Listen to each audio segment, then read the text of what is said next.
नमस्ते दोस्तों, notification number 2021 central tax 1 जून 2021। ये जो लेट फीस वेव कर रहा है वो जीएसटीआर 1 का कर रहा है, लेकिन फ्यूचर के लिए, पास्ट के लिए नहीं। जो हमने 1921 में जीएसटीआर 3B का लेट फीस वेवर देखा था, वो पास रिटर्न का भी वेवर कर रहा था, यानी कि 2017 से लेकर अप्रैल 2021 तक का भी रिटर्न अगर आप आज फाइल करते हैं, 31 अगस्त तक फाइल कर रहा है, उसका वो वेवर कर रहा था लेट फीस का। लेकिन ऐसा जीएसटीआर 1 का नहीं कर रहा है, इसमें कहीं नहीं लिखा हुआ है।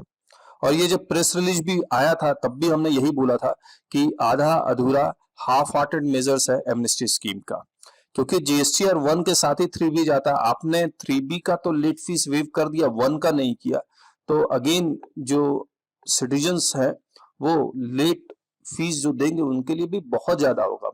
बहुत सारे फोन आए, बोला सर नील रिटर्न फाइल करना है, तो नील रिटर्न फाइल करना, लेट फीस 1.5 लाख 2-2 लाख आ रहा है। उस वक्त नहीं चला बिजनेस, किसी को इतना लॉ का नहीं पता होता है।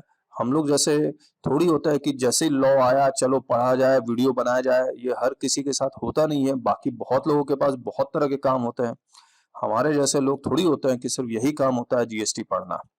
तो खैर इन एनी केस, तो ये 2021 में जीएसटीआर 1 आने वाले समय के लिए सेम जैसा जीएसटीआर 3B के लिए किया गया था वैसा ही कर लिया गया कि लेट फीस आने वाले समय के लिए वो जून 2021 लिखा होगा ना, यस, जून 2021 ऑनवर्ड्स और क्वार्टर एंडिंग जून 21 ऑनवर्ड।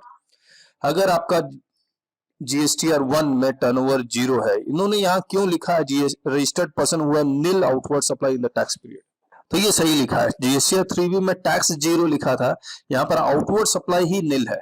अब यहाँ पर आउटवर्ड सप्लाई जब वो नील लिखते हैं तो, लेकिन कहानी ये है कि ये जो आउटवर्ड सप्लाईज है, ये मेरा टैक्सेबल सप्लाईज के बारे में बात कर रहा है या एग्जाम सप्लाई के बारे में बात कर रहा है।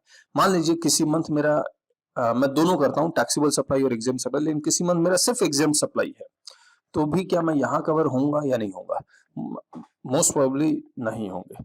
नील का मतलब ये है कि ना टैक्सेबल सप्लाई हो ना एग्जाम सप्लाई हो, कुछ भी नहीं हो, तभी ये एप्लीकेबल होना चाहिए 250।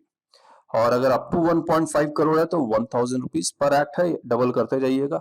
और 1.5 करोड़ से 5 करोड़ है तो 2500, और एक्सीड्स 5 करोड़ तो 5000, जो ओरिजिनली 47 में है।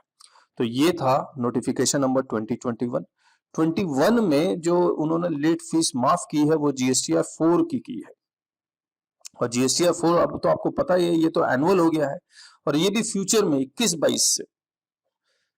तो अगर जीएसटीआर 4 एनुअल है, इसका ड्यू डेट आपको पता है 30 अप्रैल होता है। इसके बाद भी एक कंपोजिशन वालों को 9A एनुअल रिटर्न फाइल करना पड़ता है। तो मुझे लगता है गवर्नमेंट को थोड़ा सा सोचना चाहिए, दो एनुअल रिटर्न फाइल करवाने का कोई मतलब नहीं बनता, कोई एक एनुअल रिटर्न उनको खत्म करना चाहिए।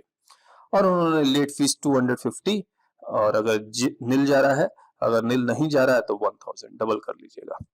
और ये 22-21 के लिए टीडीएस का रिटर्न है जीएसटीआर 7 जून 21 ऑनवर्ड्स, और 1000 रुपीज। बस इतना ही था।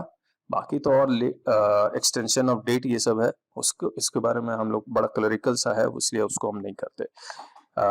लेकिन एक चीज और बहुत इंपॉर्टेंट अनाउंसमेंट आप लोगों के लिए, 1 जुलाई 2021 से हम लोग एक जीएसटी की लाइव क्लासेस शुरू कर रहे हैं, मॉर्निंग 7:30 to 9:30। उसको हर हालत में अटेंड कीजिए, ये आपके ही फायदे का रहेगा, क्योंकि आपको एक बार इस क्लास को अटेंड करने के बाद आपको दोबारा जीएसटी और कहीं से सीखने की जरूरत नहीं पड़ेगी, आपको पूरा सिखा देंगे और अच्छी तरह से सिखला देंगे। सो जरूर से ज्वाइन कीजिए, हमारी वेबसाइट है taxbykk.com। Thank you, bye bye.